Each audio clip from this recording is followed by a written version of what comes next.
پرانے زمانے کی بات ہے، ایک پہاڑی گاؤں میں امین نامی ایک غریب لکڑہارا رہتا تھا۔ وہ روزانہ جنگل میں جا کر خشک لکڑیاں جمع کرتا، انہیں پیٹھ پر لاد کر بازار لے جاتا اور چند سکے لے کر شام تک واپس آ جاتا۔ اتنی تنگ دستی تھی کہ اکثر راتیں بھوکے پیٹ گزر جاتے، مگر امین نے کبھی کسی کا حق نہیں مارا۔ امین کا ایک چھوٹا سا ٹوٹا پھوٹا گھر تھا جہاں اس کی بیمار اور لاغر ماں رہتی تھی۔ وہ ہر شام ماں کے قدم دباتا، اسے کھانا بناتا اور اس کی تیمارداری کرتا۔ ماں ہمیشہ دعائیں دیتی کہ اللہ تیرے صبر کا اجر ضرور دے گا۔ ایک دن لکڑیاں کاٹتے ہوئے امین کو زمین میں دبی ہوئی ایک سونے کی انگوٹھی ملی۔ وہ حیران رہ گیا، لیکن فوراً اس کا ضمیر جاگ اٹھا، یہ میری نہیں، اور جو میرا نہیں اس پر میرا حق بھی نہیں۔ اس نے انگوٹھی کو کپڑے میں لپیٹا اور ارادہ کیا کہ امام صاحب کو دے دے گا۔ اسی شام ماں کی حالت بگڑ گئی۔ جیب میں صرف وہی انگوٹھی تھی جو بیچ کر دوا آ سکتی تھی، مگر امین نے اللہ کا خوف دل میں رکھا اور صبح امام صاحب کو جا کر سب کچھ سچ سچ بتا دیا۔ امام صاحب نے اس کی سچائی کی تعریف کی اور اعلان کروایا کہ جس کی انگوٹھی ہے نشانی دے کر واپس لے جائے۔ چند دن بعد ایک تاجر عبد المجید آیا اور اس نے انگوٹھی پہچان لی۔ اس نے امین کی ایمانداری سے متاثر ہو کر اسے بہت سا انعام دینا چاہا، مگر امین نے انکار کرتے ہوئے کہا، میں نے یہ سب انعام کے لیے نہیں کیا۔ تاجر نے کہا کہ اسے اپنے باغ کے لیے ایک ایماندار نگران چاہیے، اور امام صاحب کی اجازت سے امین نے یہ ذمہ داری سنبھال لی۔ وہ ہر روز دل لگا کر باغ کی دیکھ بھال کرتا، مگر لوگوں کو حسد ہونے لگا۔ انہوں نے الزام لگانا شروع کر دیا کہ امین مزدوروں کی مزدوری مار رہا ہے۔ تاجر کو شک ہوا اور خود حساب کتاب چیک کیا۔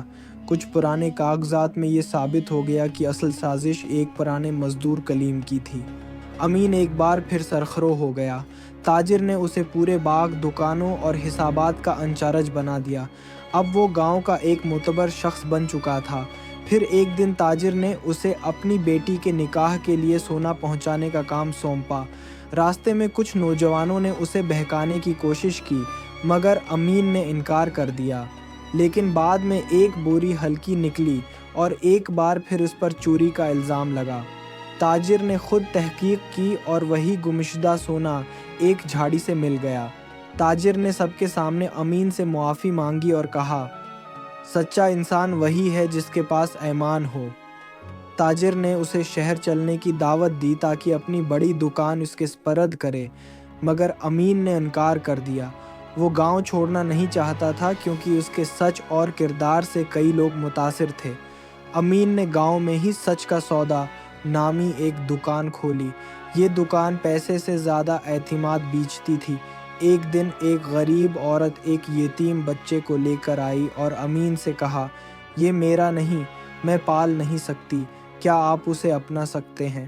امین نے بچے کو گود لے لیا اور اس کا نام سلیم رکھا۔ امین نے سلیم کو قرآن، حساب اور ایمانداری سکھائی۔ سلیم بڑا ہوا اور بالکل امین جیسا بن گیا۔ اب دکان امین اور سلیم دونوں چلاتے تھے۔ ایک دن تاجر کا بیٹا واپس آیا اور حسد کرنے لگا۔ اس نے دکان کمپنی میں شامل کرنے کا مشورہ دیا، جس پر تاجر نے امین سے درخواست کی کہ وہ دکان چھوڑ دے۔ امین نے دکان سلیم کے حوالے کی اور خود کنارہ کش ہو گیا۔ آخر میں امین مسجد میں بیٹھ کر اللہ کا ذکر کرتا، بچوں کو قرآن پڑھاتا اور لوگوں کے دلوں سے بوجھ اتارتا۔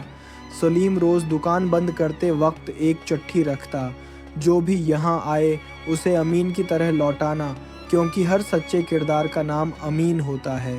اللہ ہمیں بھی امین جیسا سچا، صابر اور باایمان بنائے، آمین۔